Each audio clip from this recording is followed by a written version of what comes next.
కృపామయ TV వీక్షకులందరికీ క్రీస్తువారిపేట శుభాలు వందనాలు తెలియజేస్తున్నానండి. భయపడవద్దు అంటున్నాడు దేవుడు. దేవుని యొక్క అభయ హస్తం ఉన్నది మనకు.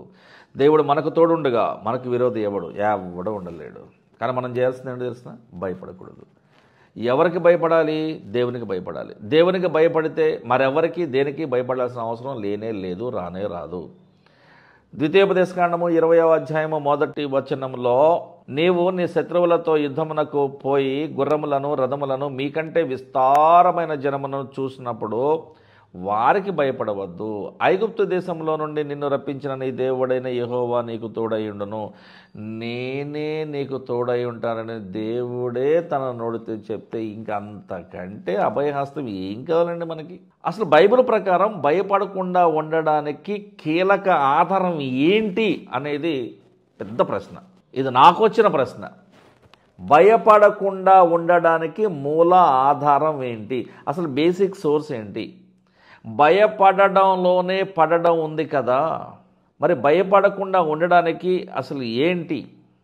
అంశం ఏంటి? ఆ మూలాంశం ఏంటి? దాని ఆరిజిన్ ఎక్కడ? దాని స్టార్టింగ్ పాయింట్ ఎక్కడ? దాని పునాది ఏంటి? ఫౌండేషన్ ఏంటి? మూలరాయి ఎక్కడుంది అని నాకు ఒక అనుమానం వచ్చింది. మరి వచ్చిన తడువే మరి వెంటనే మళ్ళీ బైబిల్లోకి వెళ్ళాలో చూసుకోవాలి కదండి. సరే, నాకున్న మిడిమిడి జ్ఞానంతో దేవునికి నచ్చే సువార్త ప్రకటించాలని, దేవుడు మెచ్చుకునే సువార్త ప్రకటించాలని, లేఖనాధారాలతో మాత్రమే దేవుని యొక్క సువార్తను ప్రకటించాలనేటువంటి బాధ్యత కలిగిన వాడనే కొంచెము జిగుప్సాకరమైన విషయముగా అనిపించినప్పటికీ లేఖనాల లోతులోకి వెళ్తేనే మనకి కొన్ని విషయాలు అర్థమవుతాయి. పైపైనగా నాకేదో అర్థమైంది, ఇదై ఉంటుంది అనుకుంటా అనే వాక్యాన్ని ప్రకటిస్తే నాకు శ్రమ, తప్పకుండా నాకు శ్రమ. నేను దేవుని వాక్యాన్ని దేవునికి నచ్చే విధంగా ప్రకటించకపోతే నాకు శ్రమలు బహుగా విస్తరించునుగాక అని ప్రతిరోజు ఎన్నోసార్లు అనుకుంటానండి. చూడండి, 56వ కీర్తన 3వ అధ్యాయంలో, దేవా నాకు భయము కలిగిన దినమున నేను నిన్ను ఆశ్రయిస్తాను అంటున్నాడు. దావీదు గారు తప్పు చేశాడు. ఆ తప్పు చేసిన విషయమై భయపడ్డాడు, బాధపడ్డాడు, తప్పు తెలుసుకున్నాడు. నాతాను ప్రవక్త వచ్చాడు, హెచ్చరించాడు. నేను చేసిన ఈ తప్పు పెద్ద తప్పేం కాదులే అని అనుకున్నాడు. 50 ఏళ్ల వయసులో పరుని యొక్క భార్య మీద మోజుపడి ఆమెను గర్భవతిని చేసి ఆమె భర్తని ముందు లైన్లో నిలబెట్టి చంపించి, ఇట్స్ లైక్ ఎన్ ఎన్కౌంటర్. నేను చేసినది పెద్ద తప్పేం కాదులే, పాపం ఏం కాదులే, దేవుడు పరిహరించేస్తాను అనుకున్నాడు. ఆ పిల్లగాడు చనిపోవాల్సి వచ్చింది. దావీదు దేవుని హృదయానుసారుడనేటువంటి ఒక బిరుదును పొందాడు. కానీ పాపం చేశాడు, కానీ తెలుసుకున్నాడు. పాపం చేశాడు, కానీ ఇది పాపం చేశానని తెలుసుకున్నాడు. నా అతిక్రమములు నీకు తెలిసే ఉన్నవి, నా బాల్య పాపములను జ్ఞాపకము చేసుకుంటే అసలు నేను బతుకుతానా? నేను ఎంత భయంకరమైన వ్యక్తిని అని యోబు గారు అనుకున్నాడు, దావీదు అనుకున్నాడు. కొడుకా ఇట్లుండొద్దురా, ఇట్లా బతుకని సొలొమోను సొంత కొడుకు చెప్పాడు. సామెతల్లో అన్నీ కూడా అవే. మార్కు సువార్తలో చూడండి, 4వ అధ్యాయం 40వ వచనంలో, శిష్యులు ఆ దోణిలో ఎక్కిపోతూ ఉన్నప్పుడు మిక్కిలి భయపడి, ప్రభువా మేము నశించిపోవచ్చున్నాము, మమ్మల్ని కాపాడు అని వేడుకున్నప్పుడు ప్రభువు నిద్రలో నుంచి లేచి గద్దించడం జరుగుతుంది. సముద్రాన్ని అలలను చప్పుడు చేయక సైలెంట్ అయిపోతాయి. వైలెంట్ వేవ్స్ అన్ని కూడా సైలెంట్గా అయిపోతాయి. ఒక ప్రశాంతత ఏర్పడుతుంది. అప్పుడు ప్రభువును చూసి శిష్యులు అనుకుంటున్నారు, చూడండి, ఈయన ఎవరో, గాలి సముద్రము ఈయనకు లోబడుచున్నవి అని ఒకరితో ఒకరు చెప్పుకున్నారు.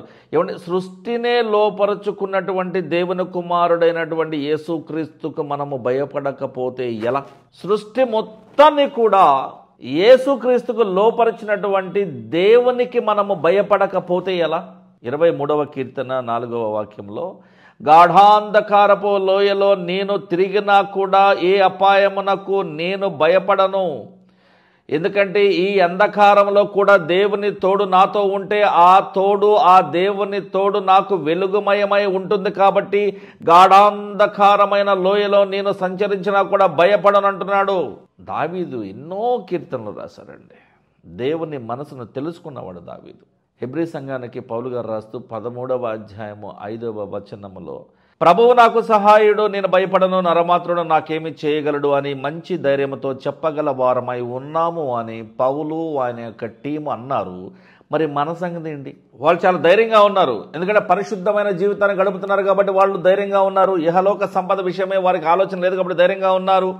దేవుని మీద ఆధారపడి దేవుని నమ్ముకుని బ్రతికారు. మరి మన సంగతి ఏంటి? మన పరిశుద్ధత లెవెల్స్ ఎలా ఉన్నాయి?